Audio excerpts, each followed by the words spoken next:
This topic really intrigued me because I've always, all my life, had problems with language, not in the spoken language, but more so with the spellings, with the grammar, and I've often wondered why am I having these language problems?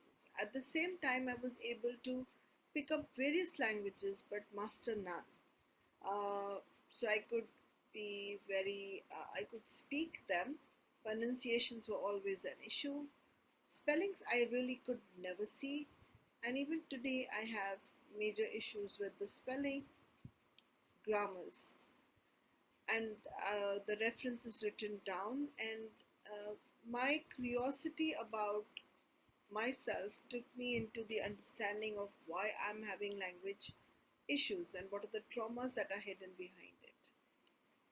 So I realized that I've always said this, and people laughed at me. Hey, you've educated yourself so much. Why are you even saying it? But I did have reading problem, and if I was to hear something that I would retain properly. But if I have to read big text, I get overwhelmed. I can't. After some time, I just want to give it up until unless it's something that is really going to interest me. For the longest, I liked cartoons more than anything else because there was less to read. So I believe that reading problems are connected with, mother, father, grandmother, grandfather, if they have experienced any stress while reading at decision-making moments.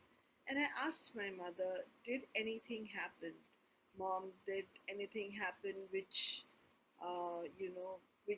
could have been a problem? And she said to me that your grandmother asked me to read prayers while I was delivering you, and I couldn't read because I was in so much of pain. And I kept thinking, ki, I cannot read this. I cannot read. This is too much for me. And it's so interesting that I've probably picked up that conflict at birth, that this is too much for me to read. This is too long, too much. I will not be able to do it. Grammar problems, according to Mr. Hoffman, are linked with father, authority, order, law, and police. Now, because I was separated from my parents very, very young, I was like 6 years of age, and I hardly saw my father, authority, order, law, or any kind of enforcement done on me. In fact, I was an absolute free bird because my grandparents often couldn't say anything to me. So I didn't understand somebody giving me orders or telling me what to do. I understood better if somebody spoke to me sweetly than I would do. If somebody was to going out of their way to show their authority, I feel as if they're fingering me. So a child like me who couldn't understand grammar and have issues with it even today. There could be two reasons for it. For absolute reason that in the my native place where I was studying, I had more of Hindi and Punjabi, and I didn't have language like English other than in school, where nobody really spoke it, and what are the law and authority required, I had no idea. And yet, when I looked at Mr. Hoffman's um, research, I loved it because I understood that I did not accept anyone's authority. And my forefathers, my ancestors, being in the business world, for them, law and order was something that you had to turn around and not speak.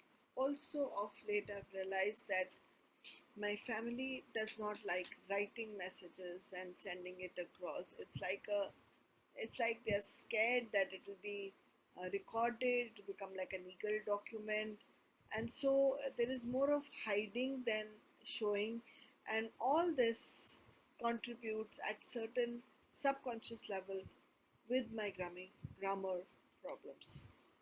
Spelling is another thing, and I've always joked. So let's understand. Grammar is about, obviously, as I said before, it's about law and order and putting things in the proper place.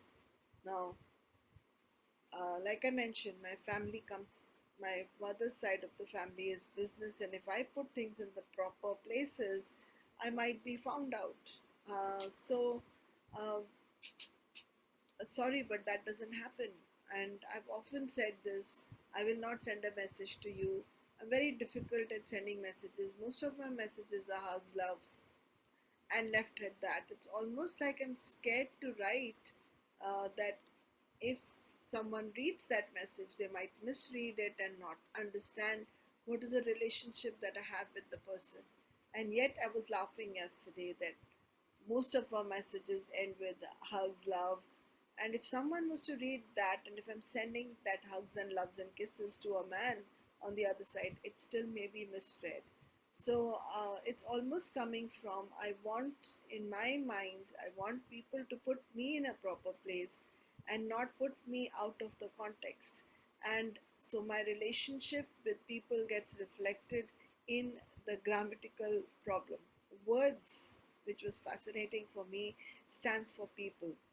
And a child like me who was having problem, because most, like if there's a word called language, I will not understand that the A has to come first or U has to come first.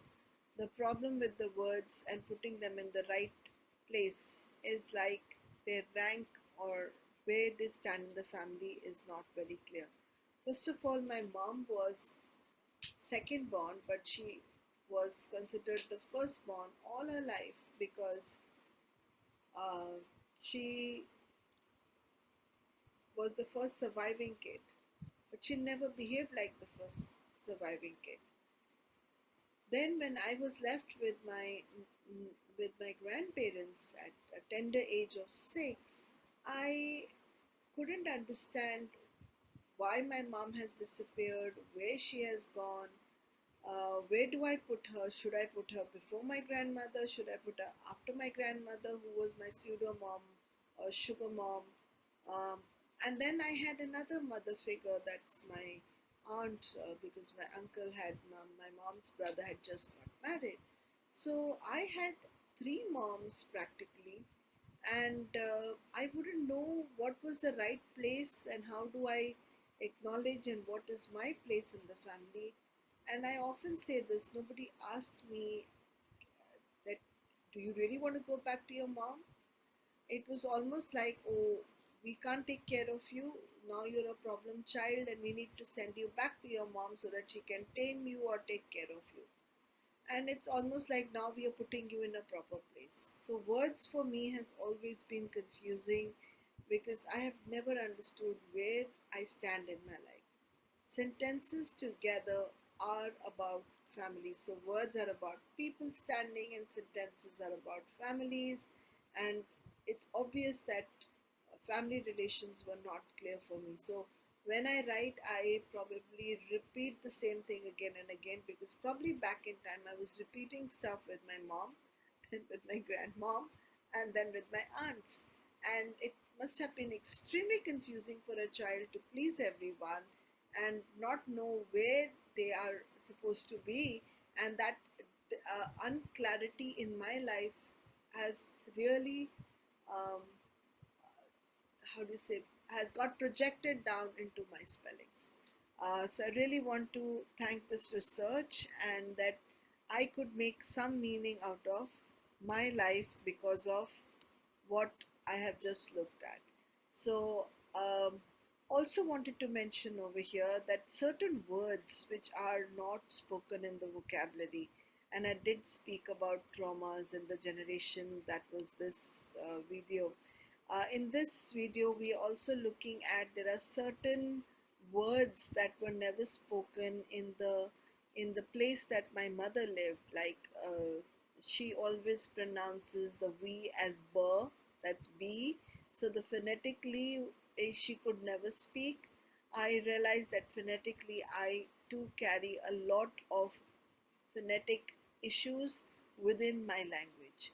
So, yes, not only do you look at your conditioning, probably also looking at the conflicts that will help you to understand why you have probably certain language issues. Thank you so much.